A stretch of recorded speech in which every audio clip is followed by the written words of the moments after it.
18 horas.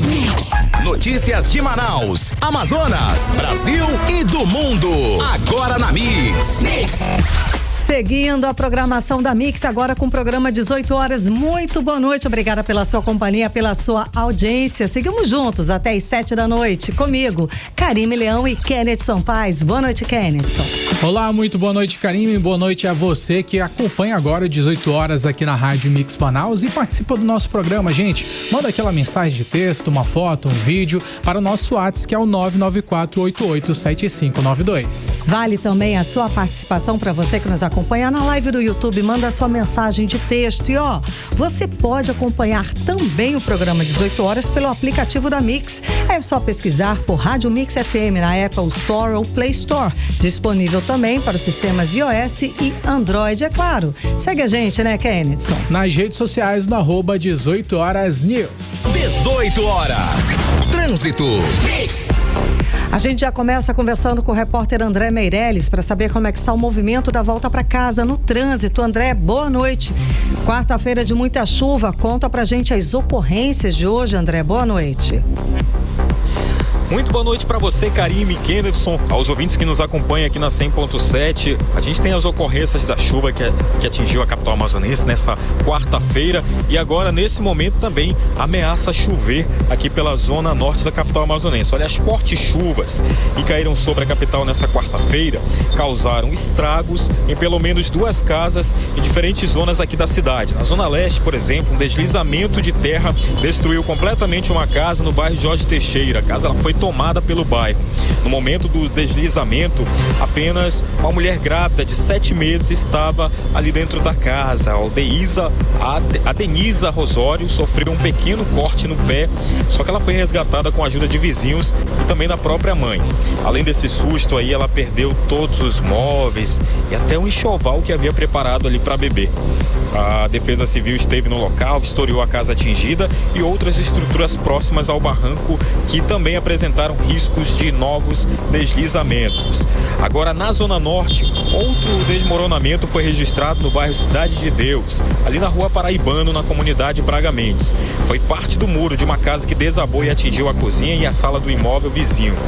Só que, por sorte, aí ninguém ficou ferido. As testemunhas disseram que os moradores perceberam rachaduras no muro e conseguiram sair a tempo. Aí, depois do desabamento, os vizinhos ajudaram a desmontar o telhado e também retirar os móveis ali do local. A família atingida, ela foi resgatada a tempo. Olha, por meio de nota, a Prefeitura de Manaus informou que atendeu nessa quarta-feira 17 chamadas relacionadas às ocorrências provocadas pelas chuvas aqui na capital amazonense e orienta aí que o 199 da Defesa Civil Municipal funciona 24 horas por dia para atender essas ocorrências. Agora, falando em chuva, que ameaça a chuva aqui, aqui por onde a gente está, quem segue no sentido bairro Centro enfrenta muita dificuldade agora nesse começo de noite na Alameda Cosme Ferreira, próximo à rotatória do Coroado. O trânsito está com forte retenção.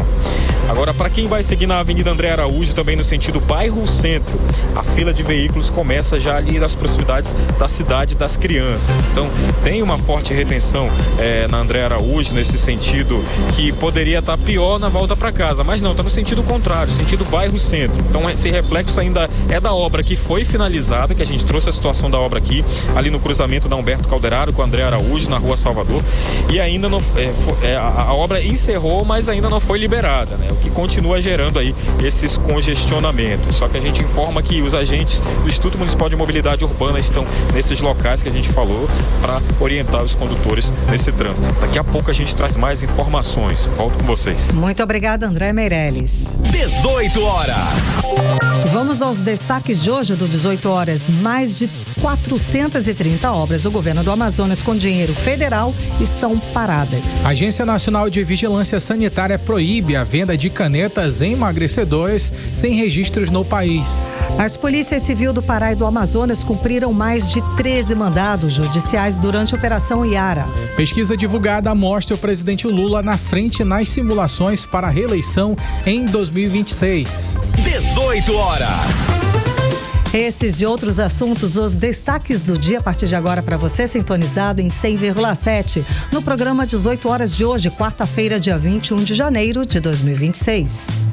Você está ouvindo 18 horas. Escuta essa, mais de 430 obras do governo do Amazonas com dinheiro federal estão paradas aqui no estado. Vou lembrar que o 18 horas noticiou essa semana o total de arrecadação do Amazonas em 2025, gente. Nada menos que 20 bilhões de reais. Esse total representou aí um recorde e superou a previsão da lei orçamentária anual, que estimava aí 17,7 bilhões. Ou seja, mesmo com tanto dinheiro em caixa, o estado não consegue avançar. Pelo contrário, piorou nos principais índices de segurança pública, saúde e educação. Infelizmente, a população do Amazonas vive num estado rico que é incapaz de gastar dinheiro público em melhorias. O resultado são as filas humilhantes no sistema de saúde, completamente sucateado. Educação, nós temos o pior índice na questão de tanto segurança pública, temos índices ruins também na educação, a triste realidade das ações de facções criminosas que atuam aqui no nosso estado do Amazonas. Ou seja, não adianta nós termos muito dinheiro, ter 20 bilhões em caixa, se a gestão não sabe gastar, se não tem a responsabilidade com o nosso dinheiro. Detalhe, assim como nós noticiamos aqui no 18 horas, esses 20 bilhões são exclusivamente de arrecadação. Assim como disse o deputado federal Sidney Leite, ele trouxe a informação de que o governo Wilson Lima recebeu o total de 41 bilhões de reais, porque 21 bilhões vieram do governo federal. E mesmo assim conseguiu colocar o Amazonas com os piores índices sociais em educação, saúde e segurança pública, como você disse, Kennedson. Vamos escutar agora o deputado Sidney Leite, que comentou também a respeito desse assunto, desses índices sociais. A segurança na cidade de Manaus, as delegacias fecham às 17 horas e não funcionam no final de semana e feriado. Não paga a database da polícia, não garante a promoção, falta de equipamentos, falta de munições, falta de investimento em inteligência e tecnologia e não chama na integridade os aprovados dos concursos de todas as polícias, seja Polícia Militar, Polícia Civil, Corpo de Bombeiro, Detran, enfim. Há um verdadeiro desmonte da segurança pública no estado do Amazonas. E se isso não bastasse, esse governador colocou a educação do Amazonas em último lugar a nível nacional. As escolas estão literalmente caindo.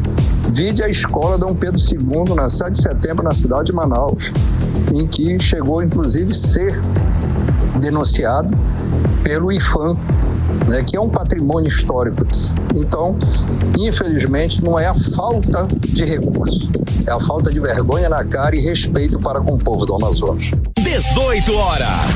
O fato é que enquanto faltam serviços básicos para a população, o estado do Amazonas também convive com um verdadeiro cemitério de obras públicas. Um levantamento realizado pelo Tribunal de Contas da União, ele escancara o problema. Mais de 430 obras com dinheiro federal estão paradas aqui no nosso estado. São hospitais que não funcionam, parques prometidos e nunca entregues, passarelas derrubadas e projetos sociais que ficaram só no papel. Quem traz os detalhes a respeito desse assunto agora pra gente é a repórter Odineia Araújo. Odineia, então por que essas obras não andam? Bom, ao que tudo indica, trata-se mesmo de má gestão e falta de prioridades, né? Porque o dinheiro existe e o que falta então é gestão, fiscalização e respeito com quem mais precisa. Como vocês disseram, enquanto inúmeras obras seguem paradas, mesmo com dinheiro em caixa, moradores convivem com lama, buracos, estruturas abandonadas e serviços que não chegam. Só para nós termos uma noção, o Amazonas tem hoje 438 obras públicas paralisadas, mesmo com recursos federais garantidos. Eu falei 438 obras públicas paralisadas. Os dados do Tribunal de Contas da União mostram que quase 1 bilhão e 300 milhões de reais em investimentos estão travados, enquanto a população segue esperando por serviços essenciais. As obras inacabadas estão espalhadas por todo o Amazonas. Amazonas, viu? Saneamento básico, mobilidade urbana, parques, hospitais e equipamentos públicos, tudo parado. Em Manaus, a passarela da Avenida Torquato Tapajós foi derrubada há mais de um ano e até agora não saiu do papel. Enquanto isso, pedestres arriscam a vida todos os dias. Outro exemplo é o Hospital do Sangue, anunciado como pronto desde setembro do ano passado, mas que segue fechado, prejudicando pacientes que dependem do atendimento. Familiares, inclusive, fizeram protestos diversas vezes, pedindo a abertura do hospital, que está pronto há mais de um ano, mas não teria dinheiro para começar a operar. Que a gente está cansado de esperar, a gente está cansado de perder paciente. Olha, o Hemon atual, ele não tem UTI. Quando as crianças estão ruins, precisam de UTI, precisam ser encaminhadas para outros hospitais, e muitos pacientes, infelizmente, perderam a vida porque não havia vaga em outros hospitais. O atual Hemon não tem raio-x. Quando o paciente precisa fazer esse procedimento, tem que sair daqui para ir para um outro hospital, correndo risco de uma contaminação ou de adquirir outra doença. Também aqui não tem lactário. Quando o paciente não tem condições de comer por conta da mucosite, também é encaminhado para outro hospital, porque aqui não tem lactário. Isso é uma vergonha. Meu filho já foi 6 vezes para UTI. Todas as vezes que ele esteve na UTI dos outros hospitais, solicitaram plaquetas, solicitaram sangue, solicitaram leucócito, e não tinha, o Hemon não poderia mandar. E assim, vai estar depois de amanhã. Quer dizer, se meu filho tivesse morrer hoje, depois de amanhã estava sendo enterrado. Outra obra com dinheiro garantido pelo governo federal é a Casa da Mulher Brasileira, no bairro Petrópolis, que está parada desde 2023. O espaço é fundamental para acolher mulheres vítimas de violência, mas que nunca abriu as portas. A integrante da União Brasileira de Mulheres no Amazonas, Eriana Azevedo, alerta para a urgência dessa obra. E ontem mesmo a gente viu que a notícia de que o Brasil avançou, né? A cada 6 horas uma mulher é vítima de feminicídio. A gente tem dados,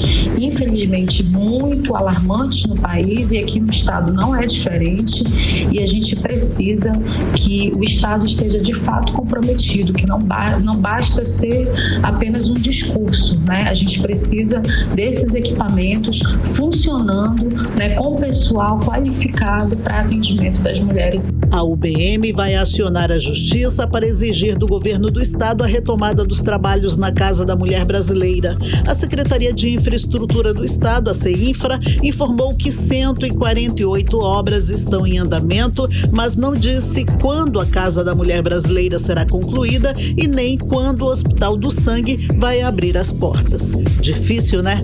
Volto com vocês. O fato, gente, é que é importante a gente lembrar que esse é o resultado que só nós, eleitores, podemos mudar com as eleições, com o nosso voto. É preciso pensar, avaliar e estudar o candidato que vai merecer essa nossa confiança, o nosso cheque em branco. A gente precisa ver o que o político que a gente elegeu, o que essa pessoa fez durante o mandato. A gente precisa avaliar os novos que estão querendo entrar, porque se uma eleição a gente coloca uma pessoa errada num cargo tão importante que vai gastar o nosso dinheiro, que vai investir, que vai direcionar esse dinheiro para as áreas que devem, né, ser de maior importância para a sociedade, a gente tem que saber exatamente quem é essa pessoa. Então é muito importante, ano eleitoral, vamos avaliar os candidatos com carinho, com relevância, não é, Kennedy? Exatamente, Karime. Lembrando que nesse ano nós vamos voltar para presidente, governador e senador, além de deputados federais e também estaduais. E olha só, gente, atenção, mais uma vez a gente vai relembrar aqui no 18 horas que para você que precisa atualizar o seu título de eleitor, fazer a transferência de domicílio, a biometria ou até mesmo tirar o primeiro título, você tem um prazo muito claro que até agora o dia 6 de maio de 2026. Essa é a última data, é a data final para que você possa fazer essas atualizações, até mesmo tirar essa documentação até o dia 6 de maio. Então você que está com essa pendência, já procure logo o Tribunal Superior Eleitoral para poder registrar esses documentos ou atualizá-los. Você está ouvindo 18 horas. As polícias civil do Pará e também do estado do Amazonas cumpriram mais de 13 mandados judiciais durante a Operação Iara. A ação desbloqueou cerca de 4,8 milhões de reais. E essa operação, Kenneth, só foi aqui em Manaus, Santo Antônio do Içá e Urucará. Durante a ação também foram apreendidos cerca de 250 quilos de cocaína. Quem traz os detalhes pra gente agora é o repórter André Meirelles. Boa noite, André.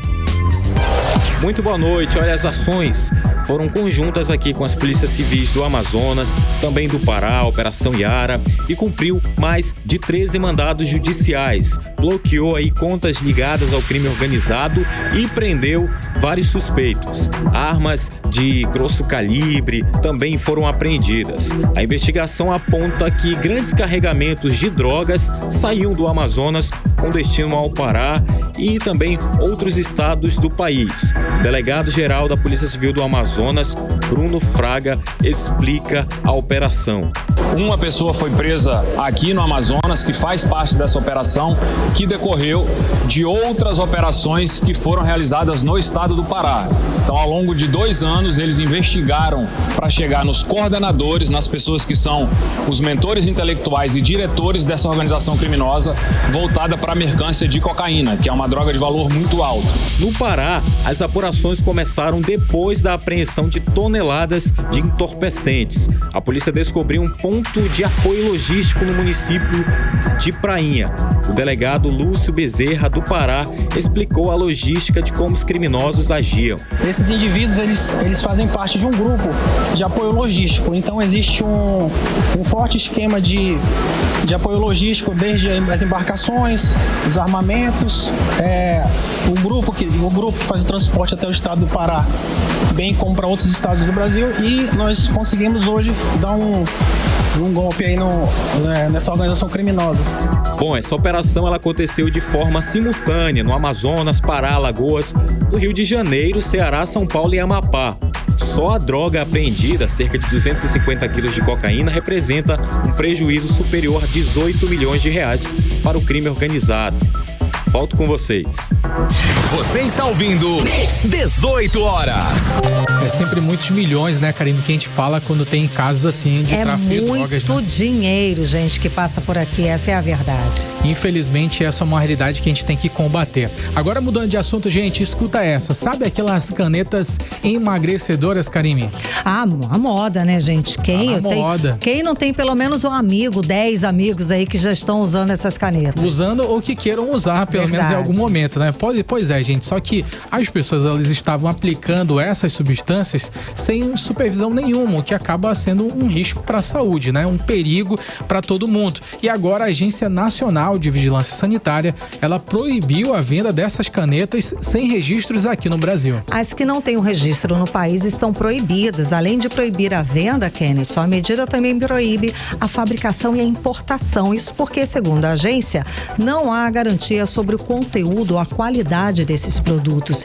E quem acompanhou o caso e traz os detalhes pra gente agora é a repórter Vanessa Lima. Vanessa, boa noite. Então, quais são essas canetas que as pessoas já conhecem o nome, sobrenome, quais que foram proibidas pela Anvisa? Boa noite. Muito boa noite, Karime, Kennedson, boa noite a todos os nossos ouvintes nessa quarta-feira chuvosa. Então, as canetas proibidas são justamente aquelas que estavam circulando sem nenhum registro da Anvisa. No caso dessa decisão, entram na lista as canetas à base de tirzepatida das marcas Cinédica e TG, que ficaram conhecidas como as canetas do Paraguai, e qualquer produto que diga ter em sua composição a retatrutida, já que essa substância ainda está em fase de testes e não tem aprovação em nenhum país. Ou seja, tudo que envolve tirzepatida sem registro e retatrutida está totalmente proibido de vender, fabricar, importar, divulgar e usar no Brasil. A medida saiu no Diário Oficial da União e essa decisão da Anvisa chega em um momento que a venda desses medicamentos para emagrecimento rápido vem crescendo muito através das redes sociais. As chamadas canetas emagrecedoras, sem registro, se mostravam como alternativas mais baratas, mas sem qualquer controle de qualidade. E só para deixar claro, no Brasil, a única tirzepatida aprovada pela Anvisa Anvisa é o medicamento Mounjaro. Ele tem autorização para tratar diabetes tipo 2 e recentemente também foi aprovado para o tratamento da obesidade, mas só pode ser vendido em farmácias regulamentadas e com receita médica. A Anvisa, ela alerta que, sem registro, não é possível saber a procedência e a composição real das substâncias. O nutricionista Bruno Campelo comenta que esses medicamentos podem trazer sérios riscos à saúde. Vamos ouvi-lo. O risco à saúde é altíssimo por serem produtos sem controle de qualidade. Os efeitos colaterais podem ser devastadores, indo desde náuseas, vômitos e distensão abdominal, até danos severos, irreversíveis nos rins e no fígado. 18 horas. E olha só, o nutricionista também reforça: quem busca tratamento para emagrecimento deve sempre procurar um profissional de saúde. Vamos ouvi-lo. O alerta dos especialistas é claro: nunca utilize medicamentos de procedência duvidosa. O que promete ser um atalho para o balanço pode acabar se tornando uma emergência médica. Na dúvida, consulte sempre um médico especialista e verifique o registro na Anvisa. 18 horas. Então, a Anvisa tá de olho para evitar que produtos sem controle acabem caindo nas mãos de quem busca emagrecer rápido sem saber dos riscos. E agora, comprar ou vender tirzepatida sem registro e retatrutida também pode trazer problemas com a justiça. Tá aí o alerta. Muito obrigada, Vanessa Lima. Você está ouvindo 18 horas. Política. Agora em Manaus, 6 horas e 23 minutos. Vamos para o quadro de política com Kennedson Paes. Vamos lá, Kennedson. A gente começa falando sobre a caminhada do deputado Nicolas Ferreira, que saiu de Minas Gerais e já percorreu aí cerca de 100 quilômetros e segue em direção de Brasília. Essas imagens viralizaram nas redes sociais, né? Bom, vamos lá. A chegada dele em Brasília está prevista para aí uma concentração dos apoiadores dele da direita, é claro. Bom, mas o que viralizou esse percurso são várias pessoas tentando tirar foto, tentando abordar, falar com ele. Tivemos também pessoas aqui do estado do Amazonas, não é, Kennedson? Pois é, Karime, olha só, essa onda do momento, ela tem nome e sobrenome, Karime, que de fato é Nicolas Ferreira. Só que o que está em jogo nesse momento, ele vai muito além de uma simples ação simbólica agora realizada. Como você mencionou, essa caminhada, ela começou lá em Minas Gerais e saiu em direção a Brasília e permanece ainda nesse caminho. São 240 quilômetros de caminhada, ou seja, é uma marcha muito longa. Até agora já foram mais de 100 quilômetros, conforme informado pelo deputado federal, e é um gesto que classifica, Karime, que ele classifica como pessoal ali, que o próprio Nicolas Ferreira, ele disse que não era um chamamento formal ali para que as pessoas participassem, só que com o passar do tempo, ao longo desses quilômetros, muitas pessoas têm participado desse projeto, têm somado a esse apoio. E aí o que acontece? Nesse momento, Karime, além de várias pessoas apoiadores, fãs do Nicolas Ferreira, também está acontecendo uma grande quantidade de políticos se somando a essa ação que está sendo realizada na rodovia federal, e dentre eles também políticos aqui do estado do Amazonas que, além de querer participar desse ato, Karime, eles querem, na realidade, essa linguagem, essa proximidade com o deputado federal Nicolas Ferreira, e muitos deles acabam indo para lá apenas para fazer ali uma selfie, para ganhar likes, para ganhar novos seguidores, engajamento com o público. E a gente tem deputados, na realidade a gente tem políticos daqui do Amazonas que estão fazendo esses momentos e acabam sendo considerados oportunistas, que são a deputada estadual Débora Menezes e também o pai dela, o Coronel Menezes. A gente tem um vídeo agora que dá para ver o momento em que a Débora Menezes, Karime, ela que saiu daqui de Manaus, foi a Belo Horizonte para poder participar dessa caminhada, e nesse vídeo que a gente separou dá para ver o exato momento em que a Débora Menezes, ela tenta ali se passar, tenta colocar ali o braço para evitar que a pessoa fique ao lado do deputado Nicolas Ferreira. Gente, ela se mete no meio da foto das crianças, simplesmente, ela se mete ali na foto, como um papagaio de pirata que a gente chama, né? E querendo aparecer a todo momento, na foto dos outros, E exatamente é isso que foi uma estratégia que a Débora Menezes já tinha feito na época em que o ex-presidente Jair Bolsonaro estava aqui no estado do Amazonas, então sempre ela se colocava ao lado, aparecia nas imagens, isso acabava gerando capital político para ela, porque era praticamente ali um espelhamento de imagem da Débora com o ex-presidente Jair Bolsonaro e acabou se elegendo, né? Pode ser, mas também muitos memes e muitas críticas, né? Com certeza. É uma forçação de barra que dá até uma vergonha alheia ali, gente, ela se interfere numa foto com crianças para aparecer junto, é vergonha alheia. E olha só, Karime, como aparentemente deu certo, pelo menos para Débora Menezes, essa estratégia, quem chegou também para somar e para aproveitar esse hype do Nicolas Ferreira foi o Coronel Menezes, o pai da Débora Menezes. A gente separou o vídeo que o próprio Coronel Menezes divulgou, que dá para ver que a Débora Menezes insiste, Karime, em dizer assim, não, é meu pai, viu? É meu pai aqui, é o meu pai que tá aqui. Roda o play aí pra gente ouvir esse vídeo que dá pra ver nitidamente essa forçação de barra. Meu pai aqui, ó. Acabei de chegar do Amazonas, ó. Bom, Bruto, você lembra de ser demais, tá bom? Ó, estamos aqui com o Nicolas na caminhada. Peraí, calma. Tá bom? Tamo junto. Obrigado aí, Amazonas. Deus abençoe vocês. Vamos pra cima até Brasil, dia 25. Valeu. Além dessa forçação de barra, Karime, que foi muito nítida, dá pra ver o desgaste físico do Nicolas Ferreira, mas também esse desconforto, né? Sabe, essa tentativa de aparecer ali do lado, e na hora de tentar falar com o Nicolas Ferreira, ele acabou pisando no pé do Nicolas, que já tinha caminhado vários quilômetros, então a situação não tava legal. E outros vídeos também que a gente não tem aqui porque o tempo não permite, mas dá pra ver muita forçação de barra, sabe? Fala aqui com o Amazonas, fala aqui com, sabe, tentando colocar essa imagem muito próxima, só que o histórico do Coronel Menezes, ele é marcado por diversas rupturas, conflitos internos na direita, já falou mal do ex-presidente Jair Bolsonaro durante a campanha para prefeito aqui na nossa capital, então assim, a situação ela é complicada e o Nicolas Ferreira, ele fez questão de dizer que ele não estava nem aí para quem ia para lá querendo ser candidato, para quem estava lá com interesses políticos, e ele disse que na realidade essa caminhada é pela liberdade e não como um palanque político, ou seja, já deixou muito claro que quem tá querendo se aproximar dele para finalidade de eleição foi pro caminho errado e tem que caminhar mais bem longe dele. Deus chega para lá. Faça a sua caminhada diferente da minha, né? Kenneth, vamos lá, eleições também, vamos seguir. Saiu uma pesquisa da Atlas Intel, divulgada hoje, que mostra que o presidente Lula está na frente nas simulações para 2026, à frente de Flávio Bolsonaro e do governador Tarcísio de Freitas, governador do estado de São Paulo, com disputas mais apertadas aí no segundo turno. Conta mais pra gente.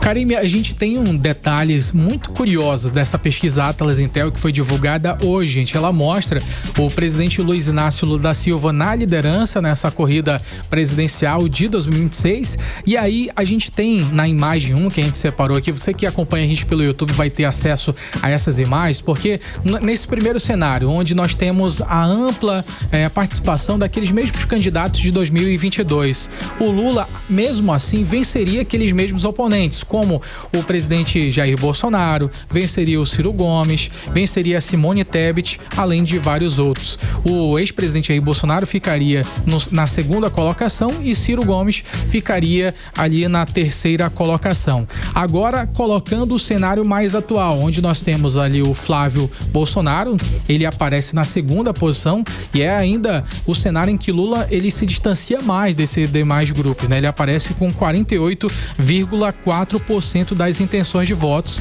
contra 28% de Flávio Bolsonaro. A gente tem também o Tarcísio de Freitas, Karime, nesse cenário, ele ficaria na terceira colocação mesmo tendo ali o Flávio Bolsonaro nessa disputa. Já no outro cenário que nós temos uma disputa entre Lula e Tarcísio de Freitas, que é o governador de São Paulo, a distância ela permanece ainda um pouco maior, 48,5% para Lula e apenas 28,4% para Tarcísio de Freitas. Temos também na disputa contra a Michele Bolsonaro, o Lula permanece tendo a mesma porcentagem de votos, Michele ficaria em segunda colocação, contra o Ronaldo Caiado, sendo no cenário onde não teríamos Michele Bolsonaro, nem Tarcísio, nem o Flávio Bolsonaro. Ele ficaria na segunda colocação, só que com uma porcentagem bem menor, enquanto que o Lula se mantém aos 48%. O Ronaldo Caiado ficaria com pelo menos 15%. E aqui tem um outro detalhe, gente. Qualquer nome da direita, esse é um detalhe interessante. O Lula ele ficaria em 49% nas intenções de votos no primeiro turno em 2026, enquanto que os nomes da direita, como o próprio ex-presidente Jair Bolsonaro, o Tarcísio de Freitas, Michele Bolsonaro, Flávio Bolsonaro, todos ficam em torno dos 45%, não muda. Ou seja, independente de qual nome seja da direita, segundo a pesquisa Atlas Intel, Lula permanece com 49%, enquanto os candidatos da direita ficariam apenas com 45%. E isso também reflete um cenário, Karime, de rejeição, porque mesmo o Lula, ele estando em segundo lugar nesse índice de rejeição, em primeiro lugar o Bolsonaro com 50%, em segundo lugar o Lula com 49%. Ainda assim, ele tem uma taxa de rejeição de 49%, mas também uma taxa de intenções de votos de 49%. É uma loucura, né? Mas bipolar, mesmo com essa... o eleitor. Não, porque representa ali a oposição. A Sem oposição dúvida. permanece sendo de 45%, ou seja, a gente tem o mesmo número ali rejeitando e o mesmo número também de pessoas apoiando. Só que Lula permanece nessa disputa. Agora, um detalhe que também me chamou a atenção, Karime, é que quando nós temos um cenário em que Lula não está na disputa, mas coloca no lugar dele Fernando Haddad, que foi o nome das últimas eleições, né? Tentaram colocar o Haddad, né, à frente do PT nas eleições presidenciais, ainda assim o PT venceria, porque o Fernando Haddad ele aparece com 41,5% das intenções de voto nessa disputa contra Flávio Bolsonaro, que ficaria com 35%.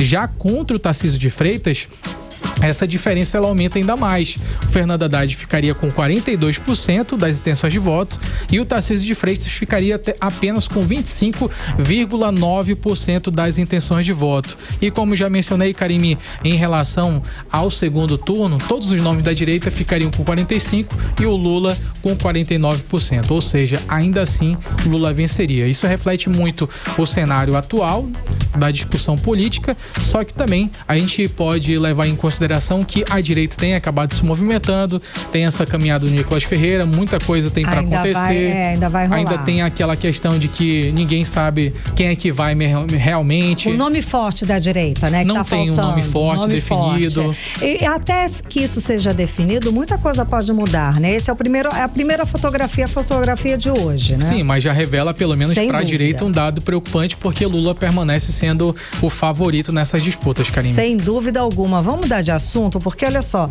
licitações em Carauari, gente, entram na mira do Tribunal de Contas do Estado do Amazonas. A Corte de Contas cobra explicações à Prefeitura sobre 2 concorrências de obras públicas depois de representação apontar possíveis irregularidades. Que irregularidades foram essas, Kennedy? Olha só, gente, 2 licitações de obras públicas da Prefeitura de Carauari, Karime, como você mencionou, elas estão sim na mira do Tribunal de Contas do Estado do Amazonas após uma empresa ela apresentar uma representação, que é ali um documento formal, apontando possíveis irregularidades nessas licitações, que são ali para a construção de um ginásio poliesportivo e também para a construção de um sistema viário dali do município, ou seja, são 2 obras grandes e importantes para a cidade. Essa denúncia foi feita pela empresa RF Serviço de Engenharia, que alega problemas nesse processo, entre eles a falta de documentos essenciais, a ausência de respostas a pedidos de esclarecimentos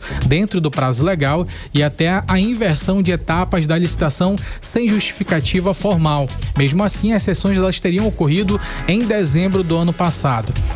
E diante disso, o conselheiro Ari Jorge Moutinho, relator do caso, ele recebeu um pedido de medida cautelar para suspender as licitações, mas antes de tomar qualquer decisão que possa parar essas obras, ele decidiu ouvir a prefeitura. E essa etapa ela é importante porque garante o direito de defesa e, na prática, o Tribunal de Contas quer saber se as irregularidades apontadas elas existem de fato ou se existe algum tipo de risco ou prejuízo ao dinheiro público, Karime. Muito obrigada pelas informações. Esse foi o quadro de política com Kennedy Paz. 18 horas. Trânsito. Vamos falar com o André Meirelles, falar a respeito de trânsito, mas André, antes eu sei que você tem uma história para contar pra gente, uma fatalidade que aconteceu no exterior do estado do Amazonas, em Quari. Parece que uma briga entre facções acabou atingindo uma criança que foi baleada e acabou morrendo. Foi isso? Conta mais. Isso Isso mesmo, é o Miguel dos Santos Ferreira, de apenas 3 anos.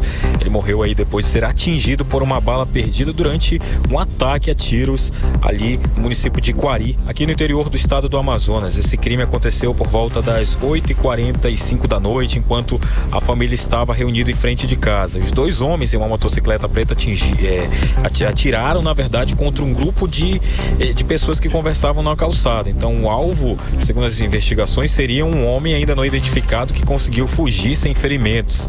A criança que estava no colo de uma pessoa no local foi atingida no abdômen. Então, ele foi levado às pressas ali para o Hospital Regional de Quari, passou por cirurgia, mas não resistiu aos ferimentos.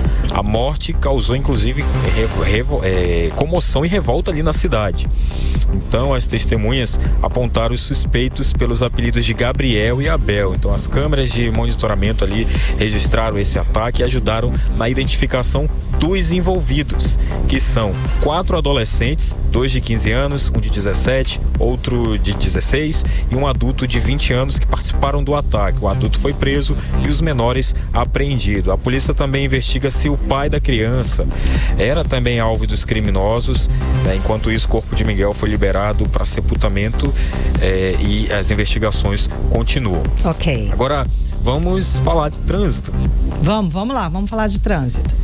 É isso, chove aqui na zona leste da capital amazonense. A gente está aqui na rotatória do Coroado e por aqui o trânsito tá daquele jeito, trânsito carregado, congestionado. E a gente está falando da Avenida Alameda Cosme Ferreira, no sentido bairro centro, de quem vai acessar aqui a rotatória do Coroado para pegar o V8, pegar André Araújo, Rodrigo Otávio. Por aqui o trânsito tá complicado. Essa situação também se repete na Avenida André Araújo, no sentido bairro centro, tanto pela chuva quanto também por uma obra que estava acontecendo naquele cruzamento ali da Salvador com Humberto Calderaro.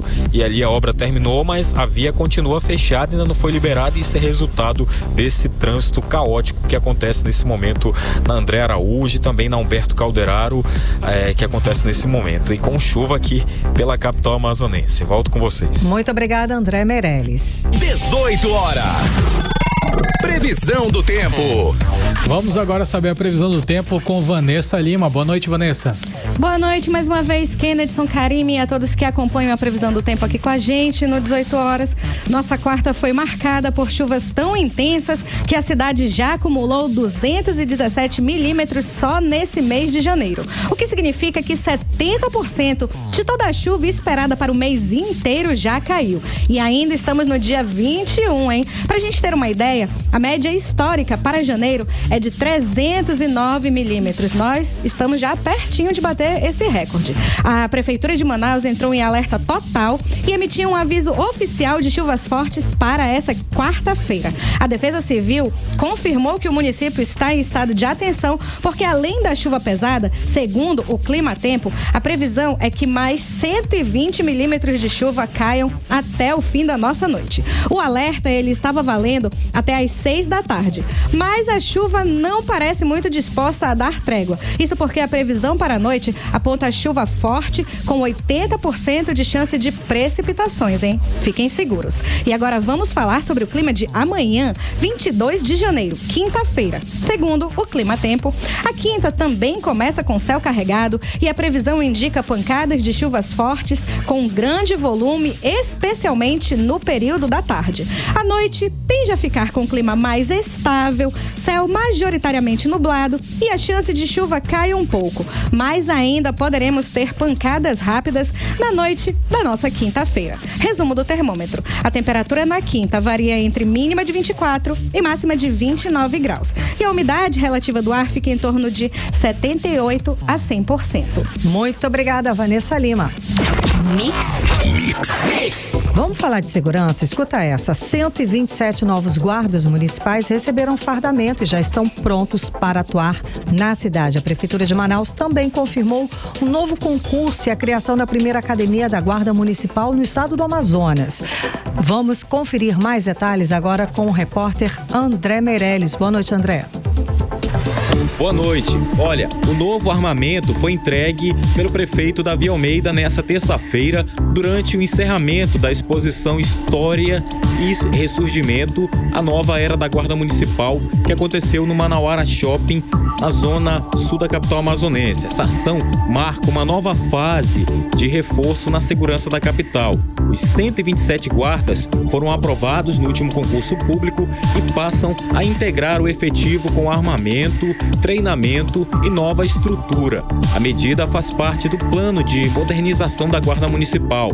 Além do reforço nas ruas, o prefeito Davi Almeida também anunciou a criação da primeira academia da Guarda Municipal da Amazônia, voltada à formação e qualificação contínua dos agentes.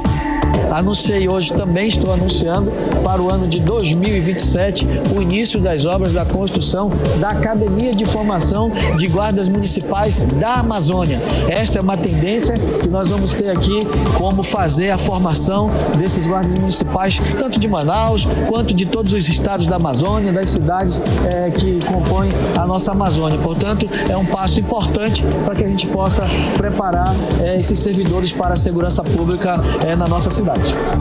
Agora, com mais agentes armados, treinados e nova estrutura, Manaus eleva o patamar da segurança municipal e reforça também a proteção para a população. Volto com vocês. Você está ouvindo 18 horas. Entrevista do dia.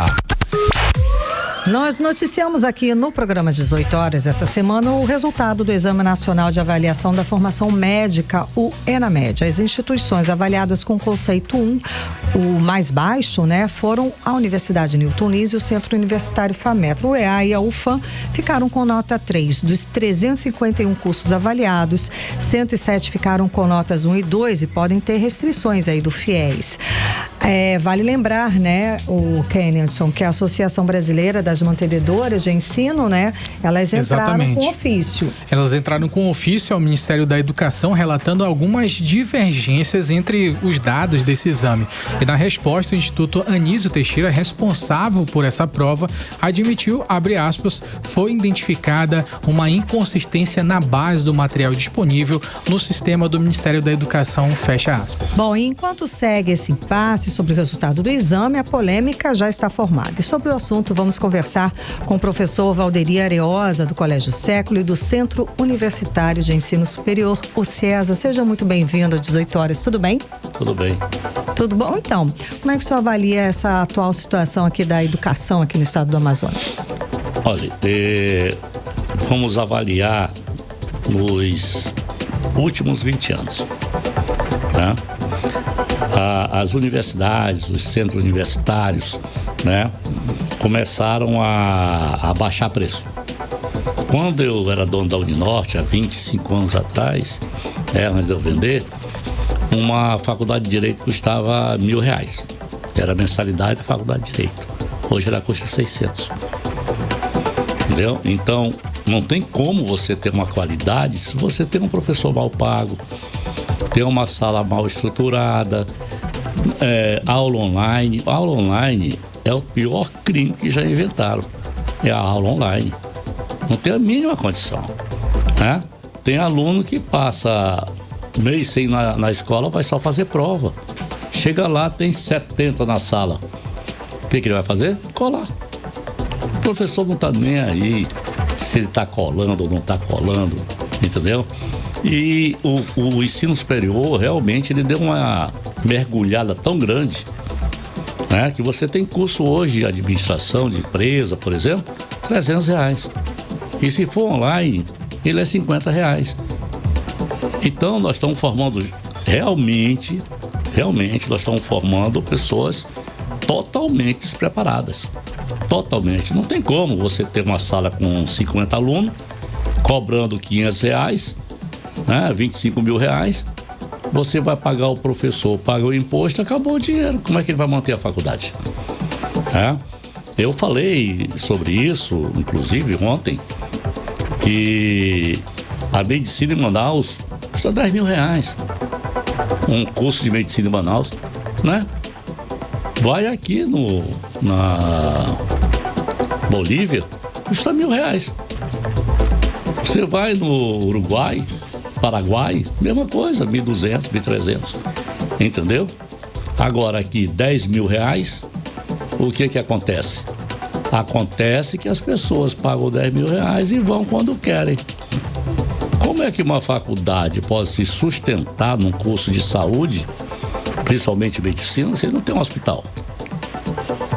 Né? Ele não tem um hospital para colocar os seus alunos dentro do hospital, dar aula, como é o Einstein. O Einstein custa 10 mil reais para a mensalidade de medicina lá e é dentro do hospital. Né? Ontem me perguntaram sobre a questão das notas, né? E a nota dessas faculdades. Eu falei, olha, isso já era esperado. Já era esperado. As faculdades realmente mergulharam numa situação. Paga um professor mal pago, as salas superlotadas, né? Não tem aula, professor falta, o professor não se preocupa se o cara tá fazendo a prova ou colando, não estão nem aí, falta de interesse total, né? E aí as pessoas dizem, mas o que você acha desse 1, né? 3 da estadual, 3 da federal, que é uma vergonha a estadual com tanto dinheiro que tem, né? Tirar uma nota 3. E ela tinha que tirar uma nota 5, porque tem muito dinheiro. Mas o que acontece? Os professores não querem dar aula, eles querem fazer projeto. E o aluno não assiste aula, fica naquele esquema de projeto, não sei o que, recebe não sei quanto por cada projeto. Ou seja, está faltando uma direção em tudo isso, um direcionamento. É muito sério o que está acontecendo, né? Sobre a nota 1 e 3, da 2 da AFIA e 2 da de Canoas. Canoas foi avaliado no Rio Grande do Sul, é uma universidade muito antiga. Pois é, isso que eu ia falar, porque essas notas, a gente vê, foram a maioria dos cursos do Brasil. Então, o senhor pode falar que é uma avaliação, nacional, né? É uma avaliação, né, do Brasil. Então, é uma falha nacional na educação. Sim, com certeza. Muitas universidades de medicina, né, abrindo sem ter hospital, sem ter uma estrutura de laboratórios, né? Ninguém olha para isso. Ninguém olha para isso. Tem até curso de medicina aprovado na justiça, né? Então, eu esperava isso. O pessoal me perguntou, eu falei, olha, eu achei até que a nota foi alta, porque se fosse de 0 a 5, a nota deles era um 5, era o 0. Como é de 1 a 5, a nota deles foi 1. Entendeu? Pois é, agora o Ministério da Educação liberou esses cursos. Então, acho que de repente é uma questão que vem desde do governo federal de liberar cursos. Será? Sim. Veja bem, é que quando eu era dono de centro universitário, que era a Uninorte, pra gente aprovar um curso levava 2 anos, 3 anos. Aprovar um curso. Deveriam ter vários critérios, né? Vocês deveriam cumprir. Projeto bem feito, defesa do projeto, coordenador em cada curso. Hoje tem um coordenador para 7 cursos. Como é que o cara entende tudo isso? Então a gente vê um declínio nacional nisso. Sim, o cara está na faculdade coordenando o curso de medicina, odontologia, fisioterapia, e a faculdade não tem hospital. Né? Aí você pega, né? Por exemplo, eu no caso, né? Que tenho filhas novas, mas eu pego minha filha de 18 anos, entra para fazer medicina e vai dar plantão num hospital de noite. Entendeu? Veja você como é dramático a coisa, né? Ela tá para aprender e finda atendendo o cliente sem saber absolutamente nada, não aprendeu nada, né? Então, isso não acontece só em medicina não, viu? Isso está acontecendo geral. Tem faculdade de direito de R$500 por mês. O que o cara aprende? Metade das aulas é online, certo? E estudar online, você não funciona, que as pessoas confundiram online com semipresencial. Semipresencial é um tipo de aula. Por exemplo, no CIES não vamos ter semipresencial, mas como é que é? O professor em sala dando aula. Caso o aluno tenha tido um comprometimento qualquer que não possa ir, ele assiste Online. Ao vivo e real time? Ao vivo. Pode fazer pergunta pro professor na sala de aula direto. O professor tem lá 20 câmeras filmando ele. 5, 6 telas, ele respondendo tudo, né? Então as pessoas simplesmente deixaram pra lá, começaram a ganhar dinheiro. Veja bem, uma faculdade cobra 10 mil reais por mês de medicina aqui em Manaus. Aí você pega 1.000 alunos, quanto é que dá?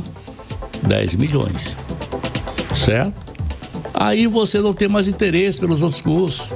Você já ganha 10 milhões por mês.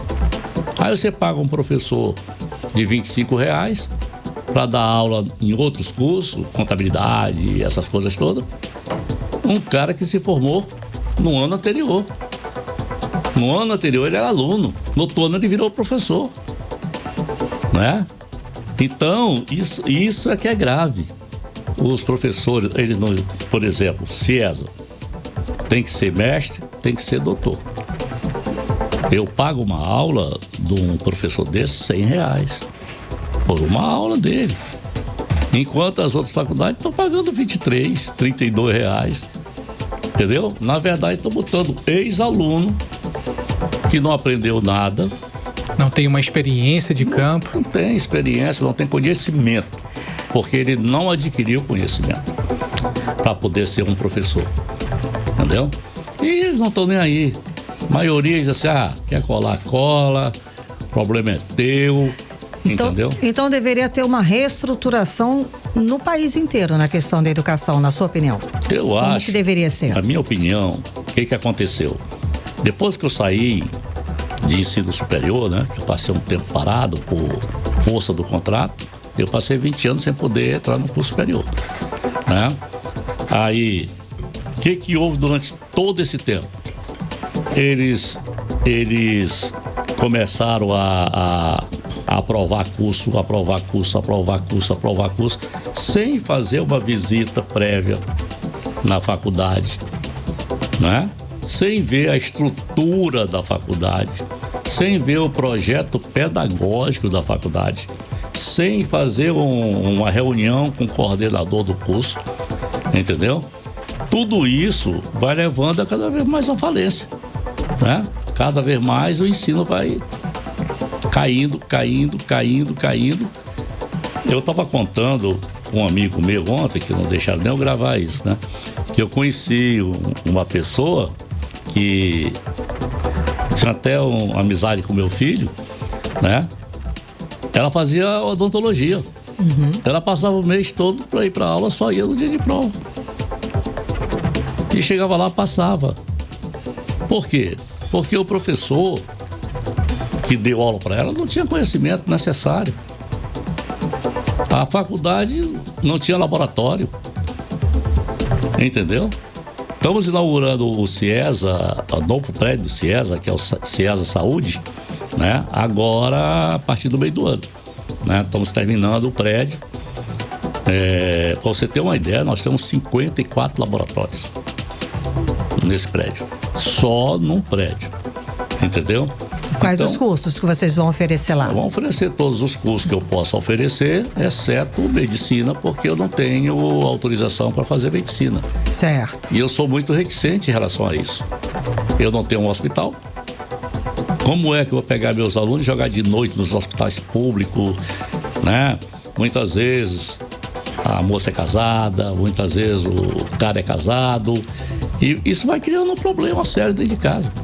Entendeu? Por exemplo, o cara passa a aluna ou o aluno passa a noite toda dentro do hospital. Entendeu? Agora, professor, somando todos os cursos, são mais de 13 mil alunos de medicina mal avaliados. É muita gente despreparada para o mercado de trabalho. Como é que o senhor avalia esse cenário? Porque quando a gente tem profissionais desse tipo atuando no mercado e que não estão bem avaliados, o resultado pode ser catastrófico, né? Sim, é o que está acontecendo. Entendeu? Você vai no médico, ele manda tu fazer todos os exames, tu leva o resultado, ele analisa pelo Google. Tá? Coloca no chat. Se você olhar ali ele no computador, se você olhar, ele tá no Google, vendo o que significa aquele exame daquilo ali. Então, a falta de qualidade é enorme. Você vai no hospital, a pessoa te dá um remédio que não tem nada a ver com aquilo. Eu fui internado no tempo da pandemia, né? Eu peguei o coronavírus, né? E eu fui internado num hospital. Quando eu cheguei lá, meus batimentos estavam em 200. Porque meu problema é que ele atingiu meu coração, né? E não tinha um médico cardiologista para me atender. Me atendeu uma pessoa, um médico recém-formado. Um clínico geral, provavelmente, né? Eu acho que por aí, alguma coisa assim, né? E o que aconteceu? Aconteceu que eu desmaiei, acordei na UTI. Nossa. Eu teria morrido e não sabia. Eu não morri porque eu não tinha que morrer mesmo. Porque não era a hora, né? Não era a hora. Agora, no seu entendimento, como é que você vai construir esse novo hospital do CIESA, que deve inaugurar agora no meio do ano? Como é que estão as preparações, a contratação de pessoal? Conta pra gente. Não é hospital. Não, hospital não, perdão, o curso. O prédio da faculdade. O prédio da saúde, né? Eu estou com esse prédio, eu acho que vocês são de Manaus, conhecem bem o tempo da Uninorte, né? Meu primeiro prédio chama-se, até hoje, prédio 1. Aquele é o meu amor da minha vida, né? Esse prédio, ele é um prédio que eu fiz na época, foi quando a Uninorte explodiu, né? Prédio bem montado, e eu estou fazendo uma reforma desse prédio, né? Ele é bem em frente à Beneficente Portuguesa. Eu já tive outro tempo que eu tinha um convênio com a Beneficente Portuguesa, entendeu? Mas eu não quero fazer nada que depende de convênio, porque eu não sou o dono do hospital. Sim, mas você tem essa diferença toda de você ser o dono do hospital para o curso? Mas lógico, porque o hospital que eu tiver lá um convênio, ele quer ter lucro. Ele não vai viver de quê? Né? Ele quer dinheiro, né? Então eu teria que bancar um hospital que não é meu. Certo. Que eu não posso dar ordem, porque tem o diretor, tem o clínico, tem isso, tem aquilo, tem um conselho, né? Então eu só vou fazer uma faculdade de medicina se eu tiver um hospital. Nunca, jamais farei. E olha que na Uninorte eu aprovei medicina e não abri. Porque o convênio era com a Beneficente Portuguesa na época, né? Aí começou a politicagem lá dentro e eu desisti, entendeu? Mas o que o pessoal mas o MEC errou. O MEC errou nada. Como é que o MEC errou? Então errou pro Einstein, que tirou 5. Errou para as faculdades que tiraram nota máxima, 5.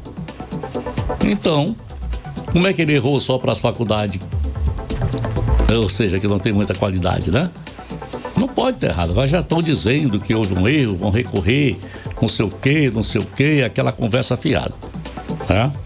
Mas como é que errou? Se errasse, tinha errado para todo mundo. Ou todo mundo tirava 5, ou todo mundo tirava 0, né? Não é? Agora, ainda falando desses cursos que vão funcionar no centro da cidade, dessa nova CIESA. Já estão abertas as inscrições? Quais são os cursos que você pretende colocar por lá? Nós temos hoje aprovado todos os cursos, com exceção de medicina, odontologia e enfermagem. Tá? Eu estou com um processo no MEC para aprovar esses 3 cursos. Mas eu não vou começar agora a saúde. Eu vou começar no meio do ano. Certo. Quando eu tiver com esses cursos aprovados, porque aí eu tenho todo o leque de saúde menos medicina, né? Como eu te expliquei, eu não teria como entrar numa faculdade de medicina hoje, entendeu? Porque falta corpo docente. Sem dúvida, sem dúvida. E vamos falar de inteligência artificial, de robótica, que né, de Kennedson, você pode estar lá e ver de perto como é que são as unidades do professor Areosa, como ele pega essa tecnologia em favor da educação, não é? Exatamente. A gente tem até um dado interessante aqui, professor, porque o Elon Musk, ele falou a respeito sobre profissões do futuro que vão acabar. E quando a gente fala sobre inteligência artificial, ele até chegou a mencionar que a profissão de médicos também pode ser substituída em até 3 anos. Então, por humanoides, por robôs, por inteligência artificial. Isso é um avanço do que a tecnologia pode revolucionar. E são várias áreas também.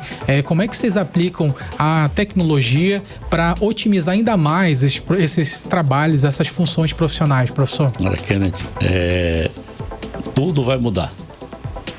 Entendeu? As pessoas que ainda continuam botando seus filhos em escola conteudista, perdeu. Né? O cara vai estudar matemática, física, química, biologia, história, geografia, inglês, francês. Como é que o cara aprende isso? Né? Eu digo assim, o cara não aprende nem português, né? Porque falar português é muito difícil, né? O pretérito do perfeito, do passado, do gerúndio, não tem cão que aprenda isso, né? Né? Não, só a crase, né? Só que eu aprendi para passar. Já é complicado. Eu não lembro mais nada disso. Pretérito imperfeito. Aí você estuda muita matemática, vai fazer medicina. Aí você estuda muita biologia, vai fazer engenharia. Então, esse ensino básico, de primeiro e segundo graus, ele está defasado há muito tempo. Entendeu? Nós estamos estudando igualzinho no tempo do Pedro Álvares Cabral, do Cabral. Mas não é o Cabral do Rio de Janeiro, não. É o Pedro Álvares Cabral. Com certeza, a primeira aula dele foi num quadro, né? Com giz, né? E os padres ensinando e os meninos lá copiando, né? Isso já morreu há muito tempo. Mas é difícil tirar o saudosismo de determinadas famílias, entendeu? Eu sofro isso lá no século. Por exemplo, o século não trabalha com quadros, né, na parede, escrevendo com giz, com pincel. O século usa telas interativas. Então o professor pode dar toda a aula dele, o aluno prestando atenção à aula.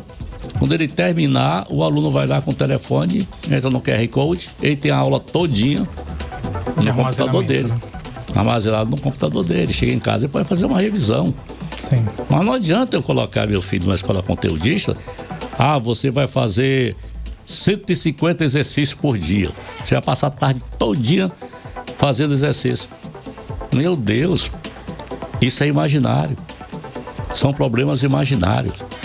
Né? Agora um detalhe interessante, professor, só para a gente dar continuidade nesse assunto, porque lá no Colégio Século, detalhes acabam chamando a atenção. Por exemplo, eu estava observando pelo próprio Instagram a aula que vocês fazem sobre o cenário da ONU, onde os próprios alunos, cada um fala na sua própria língua, defendendo os conteúdos dos seus países. Eu achei isso incrível. A aula também de direitos básicos para os alunos desde o ensino médio, ou ensino fundamental, 8º ano, 7º ano. Então isso é muito incrível, porque você imagina como é que eles vão chegar ao mercado de trabalho. Já vão ter uma carga, né, super diferente de quem, por exemplo, forma num colégio padrão, e aí quando chega vai fazer o curso de direito, vai fazer o curso de medicina, sendo que esses alunos que saem do século hoje já têm uma carga de conteúdos muito mais elevada, né, já professor? Sai na frente, né, Ken? Sim, com certeza. Mas o século não é uma escola conteudista. Nunca foi. Quando eu criei o século, já criei o século com a ideia de uma escola diferente, né? Hoje você tem várias coisas. Por exemplo, o século tem vários canteiros de horta. Os meus alunos plantam, colhem, levam para o restaurante lá da escola e acham que estão comendo aquela pouca verdura que eles pegaram, né? Mas só dele plantar e colher, a minha filha de 13 anos, ela é uma doceira. Ela faz tudo que é tipo de doce. Enfeitado, tudo bonito. Aprendeu aonde? Na aula do século. Né? A minha filha mais velha tem 17 anos. Ela fala fluentemente o inglês. Ela nunca foi numa escola de inglês. Aprendeu dentro do século. Entendeu? O século, o aluno entra no 6ª série e recebe um computador que a escola dá. Né? Aí tudo é naquele computador. Entendeu? Os projetos, né? Agora eu criei 5 salas de IA, né? Esse ano já estamos entrando direto na IA, entendeu? Os alunos vão ter projetos de IA, tipo assim, eu tenho um professor de, vamos dizer lá, de filosofia. Filosofia é muito importante agora, viu? Além dos séculos se sustentar muito no relacionamento, né? Porque meus alunos são ricos, eles estudam com rico. Relacionamento, não é? Relacionamento é a coisa mais importante que existe no mundo, é o relacionamento. Então, século custa em torno de 8 mil por mês, né? Não é todo mundo que pode pagar 8 mil por mês numa escola integral, né? Mas tem muito pai que ainda está no passado.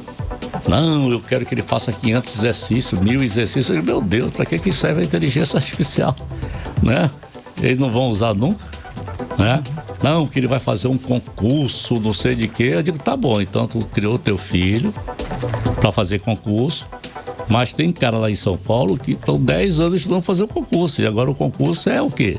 Ele é nacional. É unificado, né? Ficou mais difícil ainda, né? Muito mais difícil, verdade, né? Então, cria teu filho para pensar, para raciocinar, né? Para resolver conflitos, para saber resolver um conflito, porque tem meninos que quando tem um probleminha desse tamanho fica desesperado, tal. Por quê? Porque ele não foi preparado para aquilo. Eu tenho um aluno de 6 anos que se apresenta no palco do teatro, entendeu? Meu filho tem 7 anos, meu filho é baterista do conjunto do século, entendeu? Então o século é perfeito até nisso, porque o século tem tudo que é voleibol, futebol, tem campo de futebol, tem 2 quadras de esporte, tem um ginásio, né? Tem piscinas, tem 4 piscinas, né? Inclusive uma olímpica, né? O século tem 2 ginásios de esporte, tem um teatro para 740 pessoas. É lindo, já fui lá. Teatro maravilhoso, é o maior de Manaus, né? E agora eu ainda dei uma melhorada, que eu comprei o telão do tamanho do palco. Ficou maravilhoso, né? E o século é desejado pelos alunos. A minha filha mais velha está indo, até esse mês ainda, eu estou mandando ela para ir para a Suíça, para estudar na Suíça. O pessoal, mas você não acredita na educação do século? Eu digo, não criei minha filha para tomar conta do meu negócio, né? Vai criar asas e vai ela tem que criar asas para voar, não ficar aqui em Manaus e depois estar trabalhando comigo dentro do século.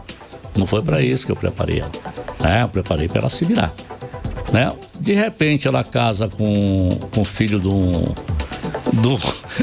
rei lá, né? Aí eu vou ser genro do rei, né? Porque essa escola da Suíça, ela custa R$1 milhão por ano. Uau. Entendeu? Então o relacionamento é muito importante ali dentro.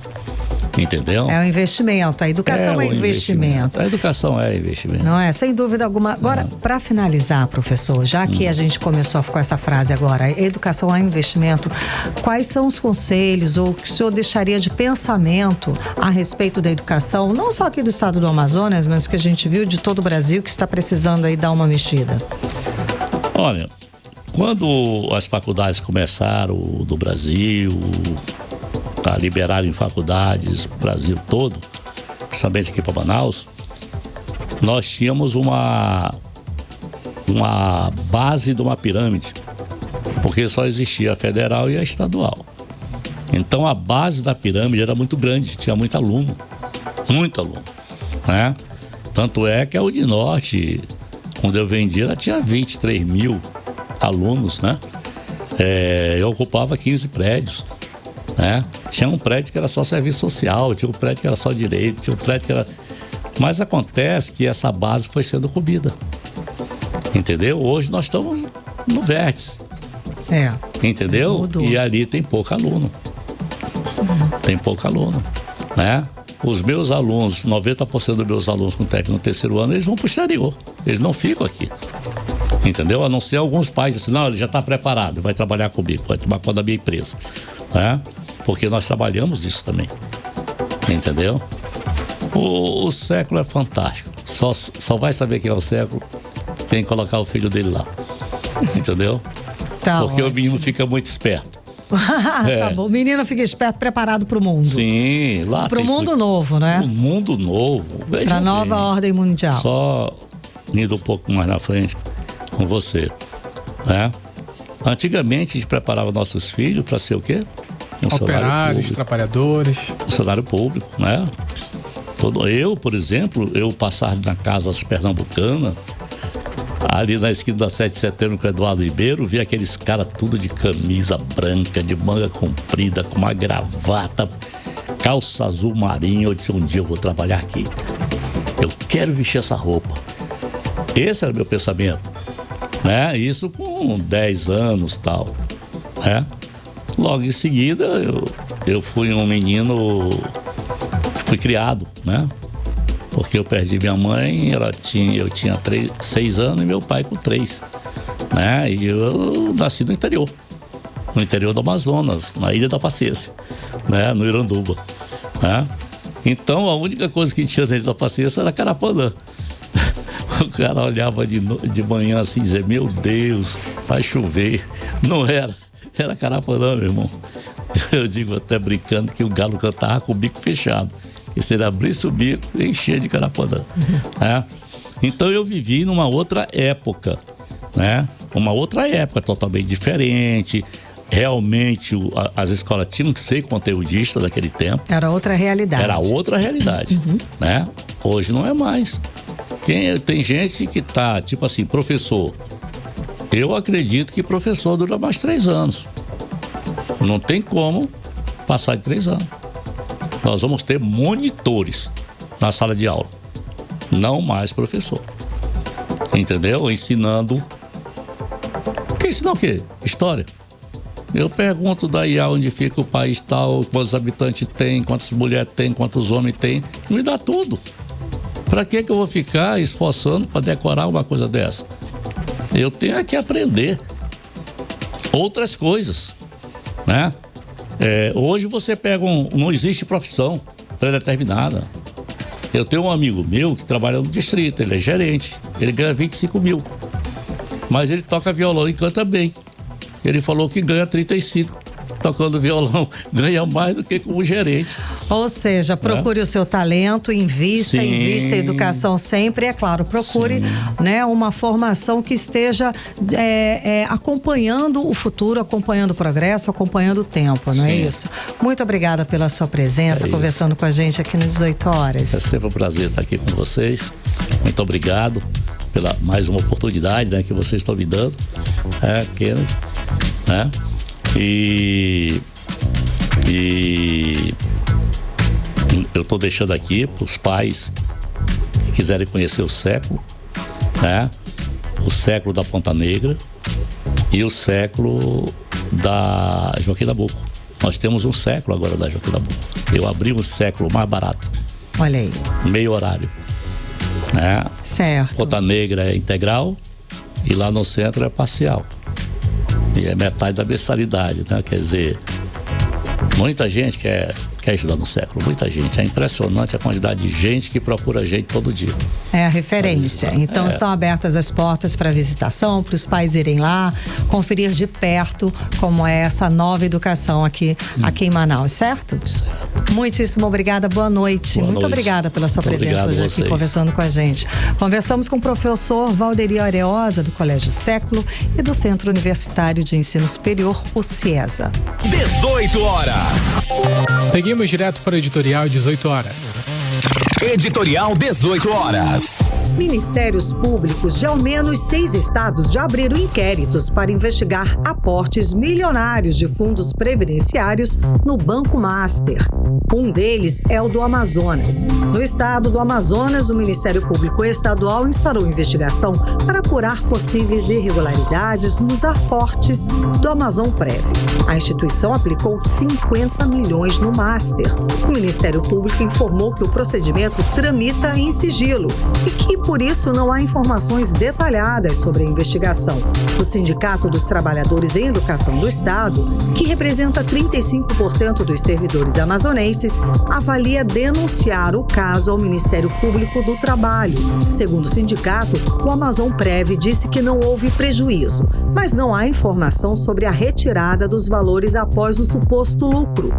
É imprescindível que os fatos precisam vir à luz da transparência e a sociedade ser informada sobre todos os fatos envolvidos na aplicação. Afinal, são 50 milhões de reais do caixa da Amazonprev. 18 horas. 18 horas de hoje fica por aqui. Muito obrigada pela sua companhia. Um beijo, até amanhã. Boa noite, Kennedson. Boa noite, Karime. Boa noite a todos. Sigam a gente nas redes sociais do @18horasnews. Tamo junto. Você ouviu 18 horas. As notícias do Brasil e do mundo. De volta amanhã.